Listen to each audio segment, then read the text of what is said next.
जय हिंद बच्चों, वेदांत क्लासेस में आपका स्वागत है। और पिछले वीडियो में मैंने विज्ञान के पाठ कवर किए थे। आज मैं फिर गणित के प्रश्नावली लेकर आया हूँ, जिसमें से महत्वपूर्ण प्रश्न है केवल वही करवाऊंगा। और प्रश्नावली है 6।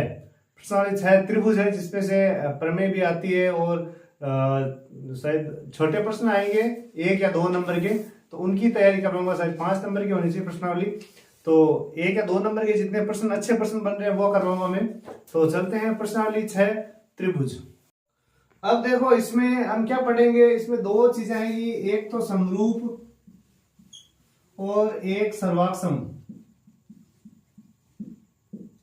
अब समरूप में क्या होता है कि समरूप में भुजाओं की समान संख्या वाले 2 बहुभुज समरूप होते हैं जब उनके संगत कोण बराबर और संगत भुजाएं समानुपाती हो। यानी भुजाओं की समान संख्या वाले 2 बहुभुज समरूप होते हैं जब भुजाओं की संख्या वाले 2 बहुभुज समरूप होते हैं जब क्या होता है, उनकी संगत भुजाएं एक अनुपात में और संगत कोण बराबर हो।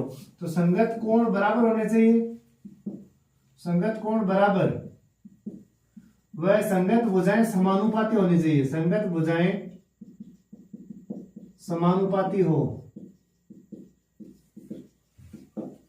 अब देखो, समरूपता में कोण तो बराबर होने चाहिए लेकिन भुजाएं बराबर होना आवश्यक नहीं है। जैसे मान लो अपन समरूपता में लेते हैं, जैसे ये वृत्त है। अब ये दोनों वृत्त क्या है, ये दोनों वृत्त समरूप है। समरूप मान लो इसकी त्रिज्या है 3 सेमी और इसकी 6 सेमी है। या बहुभुज अपन मान लो ये वृत्त नहीं लेते हैं, त्रिभुज ले लेते हैं। ये एक छोटा त्रिभुज लिया, एक बड़ा त्रिभुज लिया, तो इसका मतलब इनका आमाप समान होने, भुजाएं बराबर होनी आवश्यक नहीं है, भुजाएं समानुपाती होनी चाहिए। और कोण क्या है, कोण बराबर होने चाहिए। ये कोण है, ये आपस में बराबर होने चाहिए। इसको ज्यादा डीप में नहीं जाएंगे। और सर्वाक्षम में क्या होता है, सर्वाक्षम में संगत कोण वह संगत भुजाएं बराबर होनी चाहिए, भुजाएं बराबर होनी चाहिए। अब देखो, जैसे ये त्रिभुज है और ये त्रिभुज है, इनका आमाप समान होना चाहिए। ये अगर 6 सेमी है तो ये भी 6 सेमी होना चाहिए, ये 8 सेमी है तो ये भी 8 सेमी होना चाहिए, इनके कोण भी बराबर होने चाहिए। तो तब ये क्या होंगे, सर्वाक्षम होंगे। और समरूपता में आकृति बराबर होना जरूरी नहीं, भुजाएं बराबर नहीं होनी चाहिए, समानुपाती होनी चाहिए भुजाएं। अगर समान अनुपात में है तो वो दोनों क्या होंगे, सर्वाक्षम होंगे। अब इसमें इससे जो अपने आने वाले क्वेश्चन है, छोटे छोटे क्वेश्चन खाली रिक्त स्थान के लिए, वो मैं बता रहा हूं। अब देखो, इसमें जो पहला प्रश्न है 6.1 में है, खाली जगह है। सभी वृत्त क्या होते हैं, सभी वृत्त होते हैं। अब समरूप होते हैं या सर्वाक्षम होते हैं, समरूप या सर्वाक्षम। अब देखो, वृत्त सभी वृत्त का इसमें कोई बराबर नहीं है। अब वृत्त, ये भी वृत्त है, ये भी वृत्त है, ये भी वृत्त है, तो इनका आकार क्या है, आकार समान नहीं है। तो समान नहीं है तो ये सर्वाक्षम तो नहीं होंगे, तो क्या होंगे, समरूप होंगे, समरूप होते हैं। इससे आगे चलेंगे, सभी वर्ग क्या होते हैं। तो सभी वर्ग, ये ध्यान रखें, इसका आपके सवाल आ सकता है। सभी वर्ग होते हैं समरूप या सर्वाक्षम। तो सभी वर्ग क्या होंगे। अब देखो, वर्ग में ये भी वर्ग है, ये भी वर्ग है, ये भी वर्ग है। इनकी भुजाओं का अनुपात बराबर है, लेकिन इनके कोण तो बराबर है लेकिन भुजाएं बराबर नहीं है, समानुपाती है। तो इनके कोण तो क्या, प्रत्येक कोण वर्ग का 90 डिग्री होता है, तो कोण बराबर है।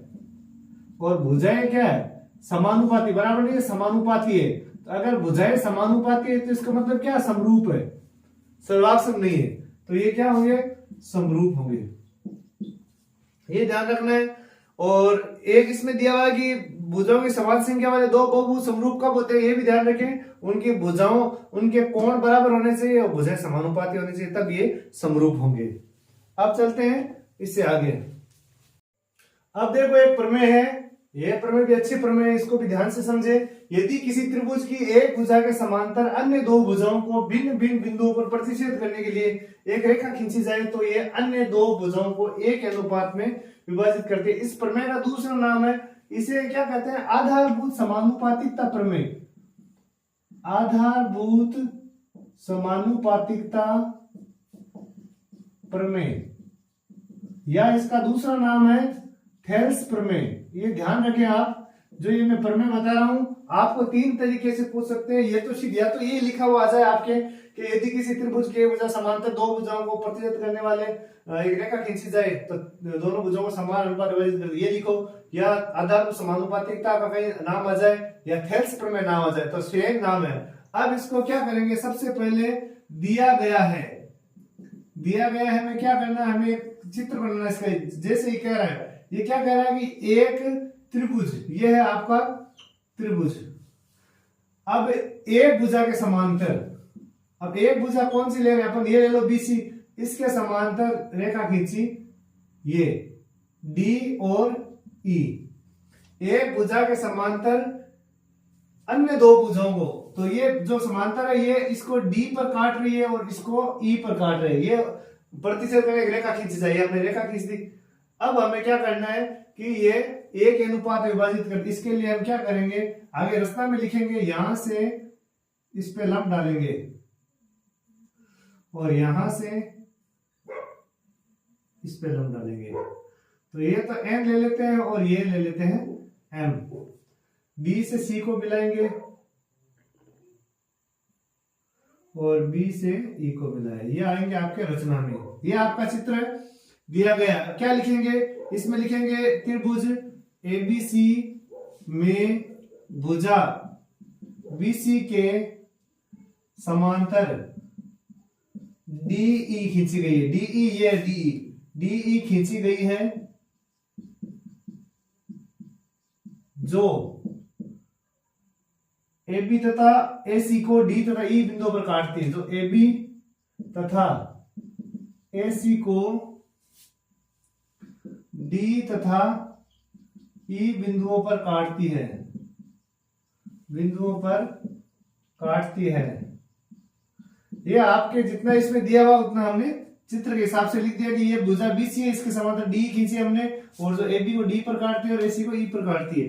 अब सिद्ध क्या करना है वो लिखना है, सिद्ध क्या करना है कि इसका AD का और BD का अनुपात, तो AD बटे BD बराबर किसके होना चाहिए, इसका अनुपात समान अनुपात विभाजित करते हैं, तो AD बटे BD बराबर AE बटे EC, AE बटे EC, ये हमें सिद्ध करना है।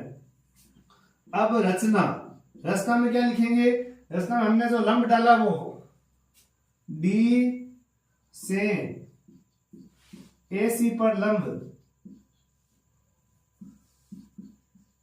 DM डाला तथा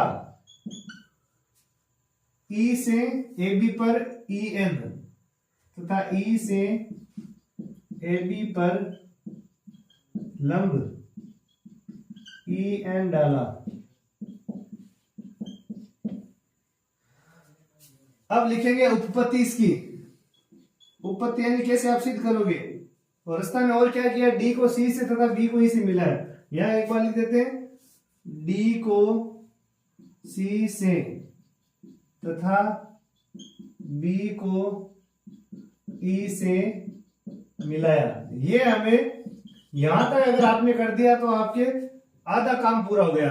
सबसे पहले तो ये चित्र बनाया इसके हिसाब से, फिर इसके समांतर रेखा खींची, तो ये लिख दिया कि हमने BC के समांतर रेखा D खींची, D और E पर काटती। सिद्ध करना है इनका अनुपात बराबर होना चाहिए, तो A इसका AD का, ये M तो बाद लंब डाला हुआ है, AD बटे BD बराबर AE बटे EC, ये सिद्ध करना है।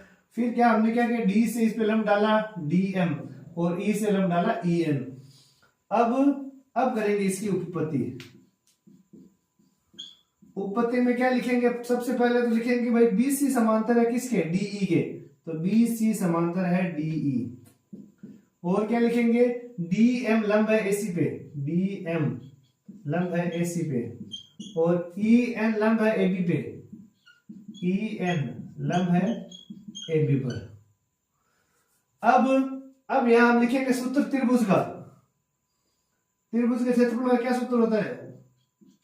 समकोण त्रिभुज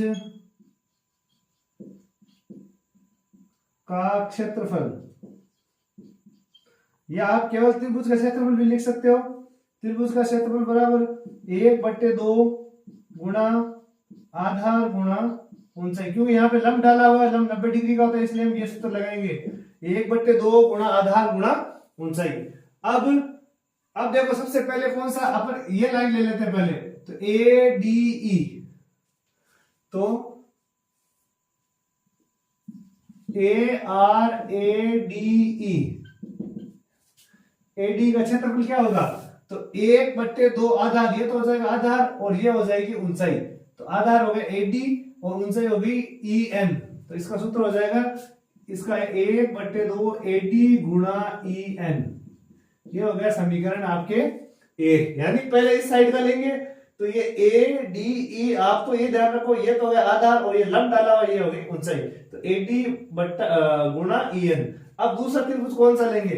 अब इस पे दूसरा कौन सा बना हुआ, देखो एक तो ये हो गया यहां से ये एडी, दूसरा हो गया आपके ये इस साइड वाला बन रहा वो, ये आपके दूसरा त्रिभुज हो गया, इसका नाम होगा बी डी ई। तो अब लेंगे A R B D E बराबर, इसका क्या होगा? आधार तो हो जाएगा ये बी डी और ऊंचाई जो लंब डाला हो ऊंचाई रहेगी, तो बी डी गुणा ई एन, 1/2 बी डी गुणा ई एन, ये हो गया समीकरण 2। ये समीकरण 1 और आपके 2 हो गया। अब यहां क्या करेंगे? समीकरण 1 में 2 का भाग देंगे, समीकरण 1 में 2 का भाग देने पर, अब एक है ए आर ए डी ई और बट्टे A R B D E. अब ऊपर वाले में नीचे वाले का भाग देंगे तो 1/2 A D into E N बराबर 1/2 B D into B D गुणा ई एन। ये हो गया आपके, ये समीकरण 1 है और ये समीकरण 2 है, तो समीकरण 1 में 2 का भाग दे दिया, 1/2 से 1/2 कट गया, ई एन से कट गया ई एन, तो क्या आ गया? ए आर ए डी ई बट्टे A R B D E और बराबर ए डी बट्टे बी डी। ये हो गया समीकरण आपके 3, ले लो इसको। अब इस साइड का काम आपका कंप्लीट हो गया। अब इस साइड पे, इस लाइन पे आओ, हमने अभी तक क्या किया है? एडी का, इस एडी से लिया, एडी का क्षेत्रफल ज्ञात किया, फिर डी बी ई का क्षेत्रफल ज्ञात किया। अब इस साइड में आएंगे तो ए, ये भी त्रिभुज ए ई डी ले लो, चाहे ए डी ई ले लो या ए डी ले लो। तो अब ए आर ए डी ई, इधर वाला इस साइड वाला ले रहे हैं हम, त्रिभुज तो यही रहेगा ए डी, तो आधार क्या हो जाएगा? ए ई और ऊंचाई हो जाएगी डी एम, 1/2 ए ई गुणा डी एम। ये समीकरण हो गया आपके 4। अब इस पे, इस लाइन पे, इसी पे कौन सा बन रहा है? तो इसी पे देखो कौन सा त्रिभुज बन रहा है? ई डी सी या सी डी, कुछ भी ले लो, A R E C E D C बराबर 1/2 गुणा आधार क्या होगा? आधार आपकी ये जो इसी रेखा है वो आधार होगी और ऊंचाई इस पे, इस लाइन पे लंब कौन सा डाला हुआ है? तो ये आधार तो इसी और लंब हो गया डीएम, तो ई सी गुणा डीएम। ये समीकरण हो गया 5। अब समीकरण 4 में 5 का भाग देने पर, समीकरण 4 में 5 का भाग देने पर, तो 4 कौन सा है? ये तो A R A D E बट्टे A R E D C बराबर 1/2 ए ई गुणा डीएम और बट्टे 1/2 ई सी गुणा डीएम। ये देखो, ये आपका चौथा समीकरण था, ये 5वां था, दोनों का भाग दे दिया। अब 1/2 से 1/2 कट गया, डीएम से डीएम कट गया, तो क्या रहेगा? ए ई बट्टे ए सी, तो A R A D E बट्टे ए आर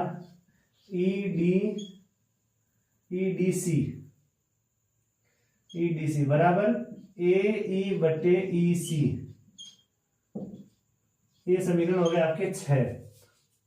अब यहां से मैं थोड़ा मिटा रहा हूं।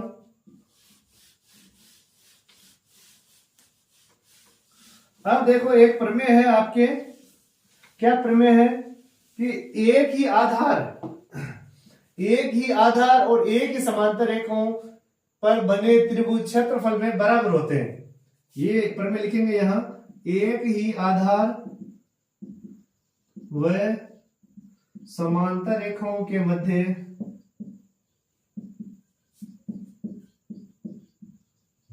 बने त्रिभुज क्षेत्रफल में बराबर होते हैं। अब देखो जो बीडी त्रिभुज हमने कौन सा लिया था, बीडीई ये त्रिभुज, बीडीई ये वाला त्रिभुज और ईडीसी ये वाला त्रिभुज, ये दोनों क्या है, ये इसी आधार पे और दो समांतर रेखाओं के बीच बन रहे थे, इनके क्षेत्रफल क्या होंगे बराबर, तो ए आर बीडीई बराबर ए आर ईडीसी। बीडीई और ईडीसी क्या है, बराबर है। अब देखो यहां ये बीडी है और ये ईडीसी, ऊपर वाला तो सेम है, तो इन दोनों में अगर ये दोनों बराबर है तो इनके आगे वाले मान भी क्या होंगे, बराबर होंगे। तो ये समीकरण हमने 7 ले लिया। समीकरण 7 से क्या हो जाएगा, अगर क्षेत्रफल इनके बराबर तो एडी बटे बीडी बराबर ए ई बटे ईसी। ये आपके हो गई थेल्स प्रमेय सिद्ध। यानी आपको इधर वाले पहले दो त्रिभुज लेने, फिर इधर वाले को क्षेत्रफल ज्ञात करना है, इन दोनों का भाग देना है, इन दोनों का भाग देना है, फिर लास्ट में क्या करना है, ये जो समांतर रेखाओं के बीच में जो त्रिभुज बन रहे हैं इनके क्षेत्रफल बराबर होंगे। तो बीडी का भाई एडी ये एडी है और ये बीडी और ये ईडीसी, इन दोनों का क्षेत्रफल बराबर, तो इन दोनों का तो है ही पहले से सेम ही त्रिभुज है, तो इनका क्षेत्रफल बराबर होगा। अगर ये क्षेत्रफल बराबर हो तो इनके सामने वाले मान भी आपस में क्या होंगे, बराबर होंगे। तो एडी बटे बीडी बराबर ए बटे ईसी। तो ये आपके है थेल्स प्रमेय। तो इनसे संबंधित प्रश्न आएंगे आपके। अब देखो एक प्रश्न दिया हुआ है, दी गई आकृति में, ये आपकी आकृति दी हुई है, पीएस बटे पीक्यू बराबर पीटी बटे टीआर। पीएस बटे पीक्यू बराबर है पीटी बटे टीआर, यानी इनमें जो दो त्रिभुज है इनकी भुजाओं का अनुपात बराबर है। कोण पीएसटी है वो कोण किसके बराबर है, पी आर क्यू के। जो ये कोण है वो इसके बराबर है। और हमें सिद्ध क्या करना है, सिद्ध ये करना है कि ये जो त्रिभुज आपके सामने है वो समद्विबाहु त्रिभुज है। सबसे पहले हम क्या लिखेंगे, दिया गया है, दिया हुआ क्या है, त्रिभुज। अब हमने त्रिभुज बना, ये चित्र दिया हुआ है तो इसके हिसाब से लिख दो, त्रिभुज पी क्यू आर में पी एस समान पी एस बटे पी क्यू बराबर पी टी बटे टी आर ये है। और कोण पी एस टी बराबर है कोण पी आर क्यू के। अब हमें क्या सिद्ध करना है कि ये जो त्रिभुज है आपका वो क्या होना चाहिए, समद्विबाहु त्रिभुज होना चाहिए। तो अब लिखेंगे, दिया गया है, सिद्ध करना है। सिद्ध क्या करना है, त्रिभुज पी क्यू आर एक समद्विबाहु त्रिभुज है। समद्विबाहु, समद्विबाहु का क्या मतलब होता है, समद्विबाहु का मतलब है ऐसा त्रिभुज जिसकी दो भुजाएं समान हो, वो समद्विबाहु त्रिभुज होता है। तो समद्विबाहु त्रिभुज है। अब क्या रचना में कुछ आएगा नहीं, उत्पत्ति लिखेंगे सीधी। उत्पत्ति में क्या, पहले तो ये लिख दो आप कि पी एस बटे पी क्यू बराबर पी टी बटे टी आर। यदि एक त्रिभुज की, यदि एक पी एस बटे S Q, sorry S Q है यहाँ पे, पी एस ये, एस क्यू ये, पी टी ये और टी आर ये। अब थेल्स प्रमेय हमने क्या पढ़ा था कि यदि एक त्रिभुज के एक भुजा के समांतर अन्य भुजा खींची जाए जो अन्य दो भुजाओं को अलग अलग बिंदुओं पर प्रतिच्छेद करे, तो वे रेखाएं समान अनुपात में विभाजित होगी। अब यहां लिखेंगे हम, ये अगर त्रिभुज की दो भुजाएं समान अनुपात में है तो उनके प्रतिच्छेद बिंदुओं को मिलाने वाली रेखा तीसरी भुजा के समांतर होगी। यहां हम सीधा लिख सकते हैं, तो या इसका ज्यादा डीप नहीं लिख के आप ये लिख सकते हो, थेल्स प्रमेय के विलोम से या आधारभूत समानुपातिकता प्रमेय के विलोम से। तो थेल्स प्रमेय के विलोम से मतलब उस प्रमेय का जो उल्टा है। थेल्स प्रमेय तो ये कहती है कि अगर ये समांतर है तो ये समानुपाती होंगी। अगर थेल्स प्रमेय विलोम का क्या मतलब हो, ये दोनों समानुपाती है तो ये रेखा इनके समांतर होगी। इसका मतलब हुआ एस टी समांतर होगी किसके, क्यू आर के। अब ये दोनों हमने क्या कर दी, समांतर कर दी। अब कोण क्या दिया हुआ है, कोण देखो हमें तो दिया हुआ है कोण पी एस टी बराबर P R Q, P S T बराबर कोण पी आर क्यू। यहां लिख देंगे दिया है का मतलब क्या हुआ कि आपके प्रश्न में ये दिया हुआ है कि कोण पी एस टी बराबर है पी आर क्यू। ये कोण और ये कोण बराबर, हमें क्या करना है, अगर ये अपने कोण बराबर हो जाए ये दोनों आपस में तो ये समद्विबाहु त्रिभुज हो जाएगा।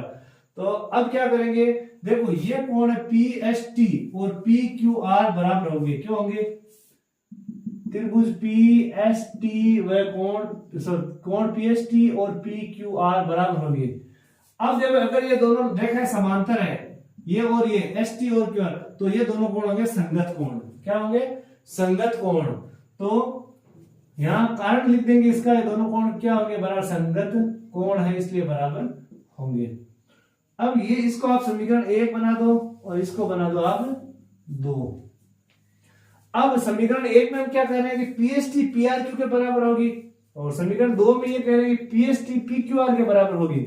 इसका मतलब क्या हुआ कि पीएसटी पी आर क्यू के बराबर है तो पी आर क्यू और पी क्यू आर कोण दोनों बराबर होंगे। तो समीकरण 1 व 2 से तो पी आर क्यू बराबर होगा कोण पी क्यू आर के।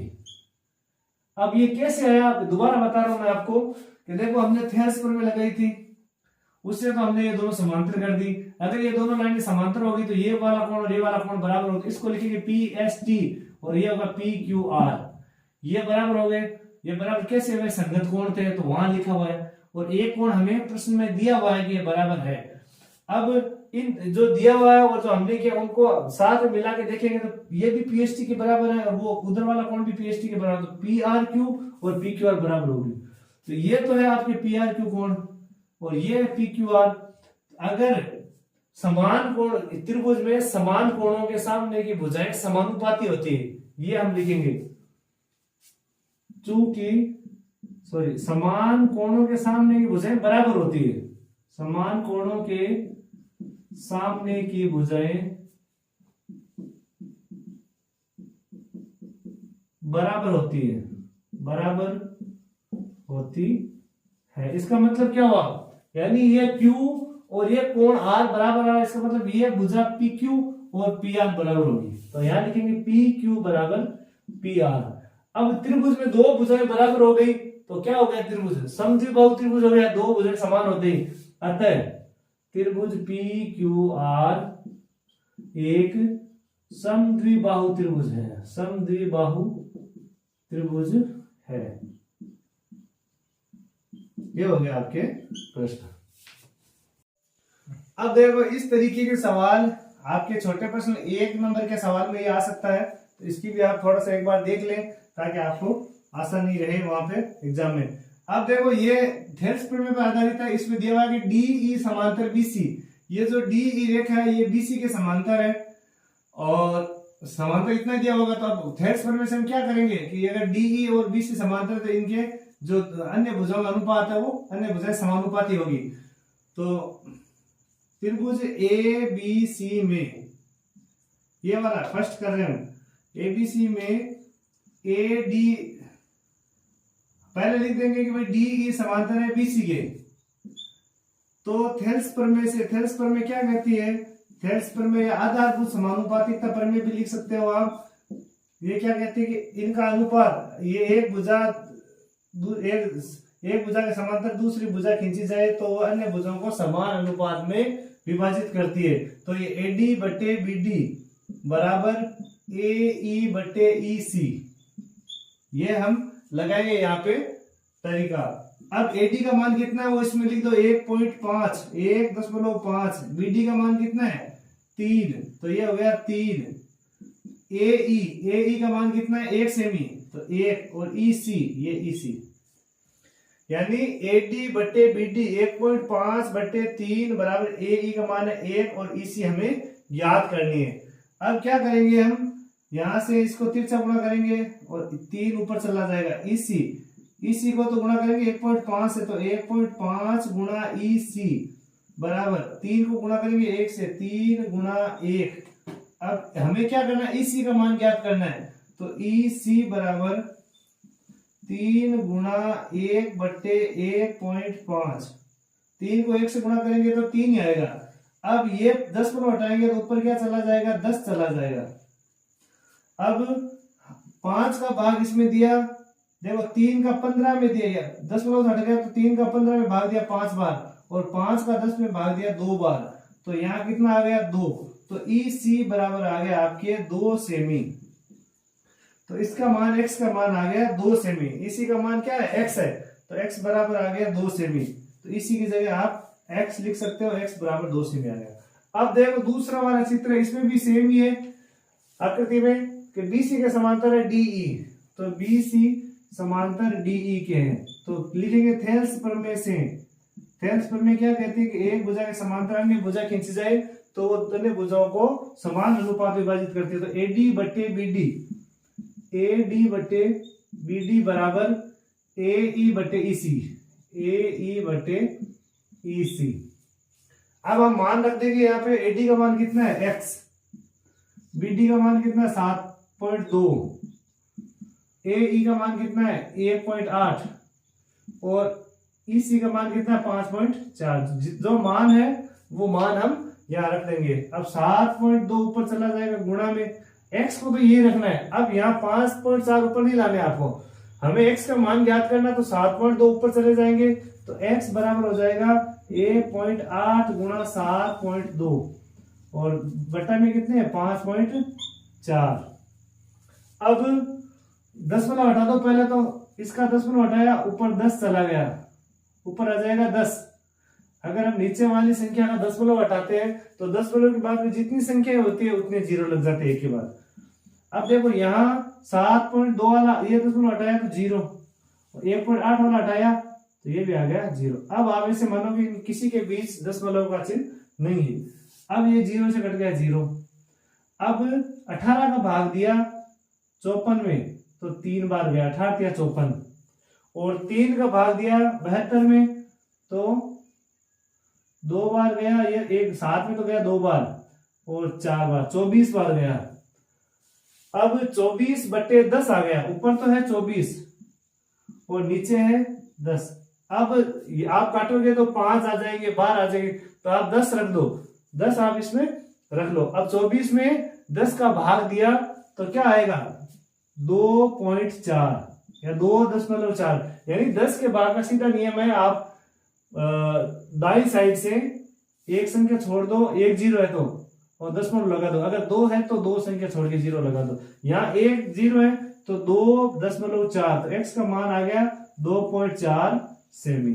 ये आपके दोनों अच्छे प्रश्न हैं, इस तरीके के प्रश्न आ सकते हैं, तो आप इनको प्रयास करें 1-2 बार मिलाने का, तो आपको अच्छी तरह से प्रैक्टिस हो जाएगी। अब देखो ये प्रश्न है आपके 2 नंबर के सवाल के लिए, अच्छा प्रश्न है। दिए गए चित्र में LM, देखो ये चित्र है, इसके अंदर ये जो है वो इसके समांतर है। LN किसके समांतर है, BC के समांतर है, और LN ये वाली है वो किसके समांतर है, CD के समांतर है। तो हमें सिद्ध करना है AM बटा AB, AM बटा AB बराबर AN बटे AD। अब क्या करेंगे हम, देखो सबसे पहले तो इसमें लिख देते हैं दिया गया है, दिया हुआ क्या है वो लिख दो। दिया गया है LM समांतर है CB के, LM समांतर CB तथा LN समांतर है CD के, ये तो हमें दिया हुआ है। अब सिद्ध करना वो लिख दो। सिद्ध क्या करना है, सिद्ध करना है AM बटे AB बराबर AN बटे AD, AN बटे AD। अब देखो, अब लिखेंगे इसकी उपपत्ति।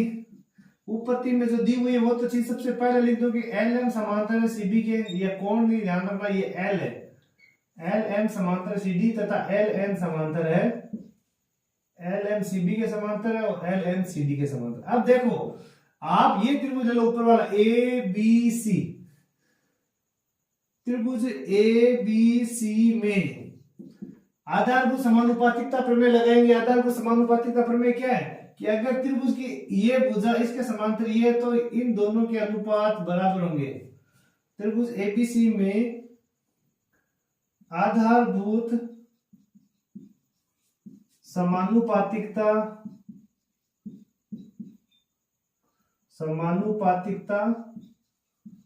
प्रमेय से, आधारभूत समानुपातिकता प्रमेय से ये प्रमेय क्या कहती है कि अगर ये समांतर है तो इनके अनुपात बराबर होंगे। तो ए यहां से शुरू होंगे आप, या ये दोनों ले लो, ए एम बटे एम बी बराबर ए एल बटे सी एल। तो ए एम बटे एम बी बराबर ए एल बटे सी एल, ए एल बटे सी एल। अब देखो हमें क्या करना है, इसको समीकरण 1 लगा दो आप। अब यहां तक इसको छोड़ दो तो ये हो गया आपके समीकरण 1। अब इधर वाले त्रिभुज में चलेंगे, त्रिभुज ए डी सी में। तो त्रिभुज ए डी सी में भी यही प्रमेय लगाएंगे कि आधारभूत समानुपातिकता प्रमेय से, आधारभूत समानुपातिकता प्रमेय से, समानुपातिकता प्रमेय से। अब देखो इसमें ये L और N समांतर है किसके, DC के, तो इनका अनुपात भी बराबर होगा AN बटे DN बराबर AL बटे CL, AN बटे DN बराबर AL बटे CL। ये समीकरण हो गया 2। देखो मैं फिर बता देता हूं, ज्यादा कुछ नहीं इसके अंदर, बहुत इजी प्रश्न है। आपको तो आधारभूत समानुपातिकता प्रमेय ध्यान रखना, ये तो दिया हुआ है, ये भी दिया हुआ है, ये भी दिया हुआ है। हमने इतना सा प्रश्न किया है, इसमें ज्यादा कुछ नहीं किया है। पहले तो ये ऊपर वाला त्रिभुज है ए बी सी, ये ऊपर वाला, ये बीच वाला लाइन से लेकर ऊपर वाला। अब इसके अंदर आधारभूत समानुपातिकता प्रमेय लगाए तो क्या होगा, ये दोनों समांतर है तो इसका अनुपात, और ये इधर वाला ए एम का एम बी का और ए एल बटे सी एल ये बराबर होगा। फिर नीचे वाला त्रिभुज है एडीसी, तो इसके अंदर ये दोनों समांतर है एन एल एन और डीसी, तो ये AB का AN का और DN का अनुपात और AL और CL का अनुपात बराबर। ये 2 बार इसलिए ऊपर वाले में भी, क्योंकि ये उभयनिष्ठ भुजा दोनों त्रिभुजों की। अब इस समीकरण ये 1 और ये 2, अब समीकरण 1 और 2 से क्या लिखेंगे कि देखो AL बटे CL के बराबर ये और AL बटे CL के बराबर ये, तो ये दोनों आपस में बराबर होंगे। तो समीकरण 1 व 2 से अब ये दोनों AM बटे MB बराबर AN बटे DN, AM बटे MB बराबर AN बटे DN, ये हो गया। अब देखो अपने उत्तर नहीं आया, उत्तर हमें क्या चाहिए, AM बटे AB चाहिए, लेकिन हमने हमारे तो AM बटे MB आया हुआ है। तो इसको क्या करेंगे, इसका सॉल्यूशन क्या है, इसको आप रिवर्स कर दो, उल्टे कर दो दोनों को। तो आप अथवा करके इनको लिख सकते हो। देखो अगर ये दोनों भिन्न आप उल्टी कर रहे हो तो इन पे कोई फर्क नहीं पड़ेगा। तो MB बटे AM बराबर DN बटे AN। अब दोनों पक्षों में 1 जोड़ने पर, दोनों पक्षों में 1 जोड़ने पर, 1 जोड़ेंगे दोनों में, तो ये MB बटे AM प्लस 1 और DN बटे AN प्लस 1, दोनों में क्या किया हमने, इसमें भी 1 जोड़ दिया और इसमें भी 1 जोड़ दिया। अब लघुत्तम लिया, लघुत्तम हो गया आपका AM लघुत्तम हो गया, तो AM का AM में भाग दिया 1 बार और ये हो गया MB। फिर 1 की जगह लिखना AM और यहां पे लघुत्तम लिया AN, तो AN का AM में भाग दिया 1 बार, 1 को DN से गुणा किया, DN आ गया ऊपर और 1 की जगह लघुत्तम आ गया AN। देखो MB प्लस AM में थोड़ा मिटा देता हूं, यहां से ये प्रश्न है, यहां नीचे जगह कम है आपको दिखाई नहीं देगा, इसलिए एम बी प्लस एम, देखो यहाँ इसमें देखो एम बी और एम को जोड़ा तो कौन सी भुजा बन गई, ए बी बन गई। तो ये इसकी आगे हो गया ए बी बट्टे एम बराबर डीएन प्लस एन, डीएन का है, डीएन ये, ए एन ये, इन दोनों को मिला के पूरी भुजा बन गई एडी। तो एडी बट्टे एन, एडी बट्टे ए एन। अब इसको उल्टा कर दो वापस, तो एम ऊपर चला जाएगा, एम बट्टे ए बी और एन बट्टे ए डी। देखो सिद्ध क्या करना था, एम बट्टे ए बी और ए एन बट्टे ए डी, ये हमारे हो गया सिद्ध। एचपी, एचपी का मतलब होता है हेंस प्रूव्ड, या आप लिख दो इति सिद्धम। तो यहां से हमने शुरू किया, इसमें थेस प्रमेय लगाई, इसमें थेस प्रमेय लगाई, और इन दोनों के बराबर हो गया एम बट्टा एम बी और एन बट्टे डी एन। लेकिन ये उत्तर नहीं था, इसलिए इनको पहले उल्टा किया दोनों को। तो एम बी ऊपर चला गया, एम नीचे आ गया, इसमें डी एन ऊपर चला गया, एन नीचे आ गया, दोनों में एक एक जोड़ा, फिर लघुत्तम लिया, लघुत्तम लिया तो हमारे आया ए बी बट्टे एम और ए डी बट्टे डी एन। लेकिन हमारे उत्तर थोड़ा अलग था, एम ऊपर चाहिए था तो उल्टा किया, तो एम ऊपर चला गया, ए बी नीचे, एन उल्टा चला गया, ए डी नीचे, तो ये उत्तर चाहिए था, ये हमारे सिद्ध हो गया। तो इससे आगे प्रश्न है वही थेल्स प्रमेय पर आधारित प्रश्न है, 2 नंबर के लिए अच्छा प्रश्न है। त्रिभुज एबीसी है, इसके अंदर क्या दिया हुआ है, डीई समांतर है एसी के। ये जो डीई है ये इसके समांतर है, डीई और एसी समांतर है, और ये इसके समांतर है, डीएफ समांतर है एई के। अब सिद्ध क्या करना है, ये बीएफ बटे एफ बराबर डी बटा ईसी। तो सबसे पहले लिखेंगे दिया गया है, क्या दिया हुआ है वो लिख लो, दिया गया है डीई समांतर है एसी के और डीएफ समांतर है एई के। अब सिद्ध क्या करना है वो लिख दो, सिद्ध करना है बीएफ बटे एफ ई बराबर बीई बटे ई सी, ये सिद्ध करना है। अगर ये सवाल आ जाए तो इसका आसान तरीका बताऊंगा मैं आपको, उपपत्ति। अब देखो उपपत्ति में पहले आप कोई सा त्रिभुज लेना चाहे, ये ले लो आप बी ए बी ई, ये ले लो ए त्रिभुज। पहले दी हुई चीजें लिख दो, डी ई समांतर है एसी के और डी एफ समांतर है ए ई के। त्रिभुज ए बी ई में, अब देखो ए बी ई में इसमें कौन सा है, ए बी ई, इसमें ये डी एफ समांतर है ए ई के। डी एफ किसके समांतर है, डी एफ समांतर है ए ई के। अब इसमें लगाएंगे आधारभूत समानुपातिकता प्रमेय से, आधारभूत समानुपातिकता प्रमेय से, पातिकता प्रमेय से, आधारभूत समानुपातिकता प्रमेय के। अब देखो इसमें आप एक बार 1 मिनट के लिए इस लाइन को भूल जाओ, अगर आप अलग बना के इसको बिटा तो आपको बहुत इजी समझ में आ जाएगा। ये बीच वाला लाइन एक बार भूल जाओ आप। अब आप इतना ये समझो ये ए डी ई है बस, तब आपकी ये सवाल गलत होगा ही नहीं। अब इसमें ये और ये समांतर है तो इसका अनुपात, इसका अनुपात, इसका और इसका अनुपात बराबर होगा। तो बी डी बटे ए डी बराबर बी एफ बटे एफ ई। अब देखो कितना इजीली हो गया, इसको तो पीछे वाले छोड़ दो, हम यहाँ ए बी ले रहे तो बी डी बटे ए डी और बी एफ बटे एफ ई, ये अनुपात हो गया। यहाँ ये सिद्ध करना था, तो ये तो हो गया आपके समीकरण 1। अब चलो दूसरे त्रिभुज में, तो वो लाइन जो मिटाई थी उसको वापस खींच दो एक बार, ये हमने ये मिट। अब कौन सा त्रिभुज लेंगे, बड़ा वाला ए बी सी। त्रिभुज ए बी सी में, एबीसी में क्या है, ये डीई समांतर है एसी के। अब इसको भूल जाओ आप, ये वाली लाइन इसको हमने काम में ले लिया, एक बार इसको भूल जाओ, डीई समांतर है एसी के। अब डीई देखो ये है डीई, ये लाइन है, ये किसके समांतर है, इसके समांतर है। तो यहां अब कहां टच कर रही है, आधारभूत समानता प्रमेय, थेल्स प्रमेय से क्या लिखेंगे, अतः समांतर है तो इसकी बी डी बटे ए डी, बी डी बटे ए डी, ये प्रमेय से ये ऊपर वाली प्रमेय यहां लग रही है, इनका अनुपात समानुपाती होगी तो बी डी बटे ए डी, और यहां से यहां तक बीई बटे ईसी, बीई बटे ईसी। अगर ये तो इस तरीके से आप करोगे, अब लाइन खींच दो, चाहे वापिस खींच दो इस लाइन को, अब इसकी जरूरत नहीं है। कंफ्यूज नहीं होंगे, इसमें बहुत ज्यादा लाइनें खींची होगी तो कभी ना कभी कंफ्यूज हो, इसलिए ये लाइन मिटा के आप करोगे तो बहुत इजीली समझ में आ जाएगा आपके। तो ये समीकरण 1 था, ये समीकरण है 2।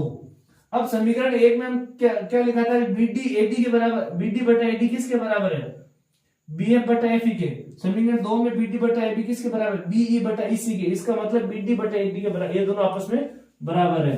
समीकरण 1 व 2 से तो बी एफ बटे एफ ई, ये भी बीडी बराबर था बीडी बटे एडी के, और ये भी है बीई बटे ईसी, बीई बटे ईसी। अब देखो हमें सिद्ध क्या करना है, बी एफ बटे एफ ई, बी बटे ईसी। इसका मतलब ये हो गया आपके सिद्ध, एचपी हेंस प्रूव्ड इति सिद्धम। बहुत इजी तरीका है, अच्छा प्रश्न है। तो आने वाला प्रश्न है, और इसको ध्यान रखें, तरीका आप मैंने जो बताया वो तरीका पहले तो दिया गया लिख दे, सिद्ध करना है लिख दे, उपपत्ति में जो पहले समांतर लाइन की वो लिख दो। फिर त्रिभुज लिया हमने A B E, A B में हमने ये लाइन छोड़ दी एक बार, अब गया तो इसमें बी डी बटा ए डी बराबर बी एफ बटा एफ ई, ये हो गया बराबर। अब दूसरे वाले में ये लाइन तो खींच दी वापस, और इसको एक बार भूल गए, तो फिर इसमें ये डी ई समांतर था एसी के, तो इसमें बी डी बटा ए डी बराबर ये पूरा ले लिया बीई बटे ईसी के। अब वापस खींच दे लाइन।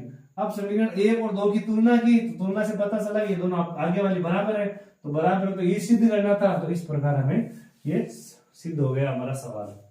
तो ये था आपके पार्ट फर्स्ट प्रश्नावली 6 का, मैंने एक छोटा पार्ट लिया, अच्छे प्रश्न है वो इसमें शामिल किए हैं। तो और भी प्रश्न आगे दूसरे पार्ट में मैं लाऊंगा, तो इन प्रश्नों का अभ्यास करें, बोर्ड के लिए अच्छे प्रश्न है, और मेहनत करते रहें और पढ़ते रहें। धन्यवाद।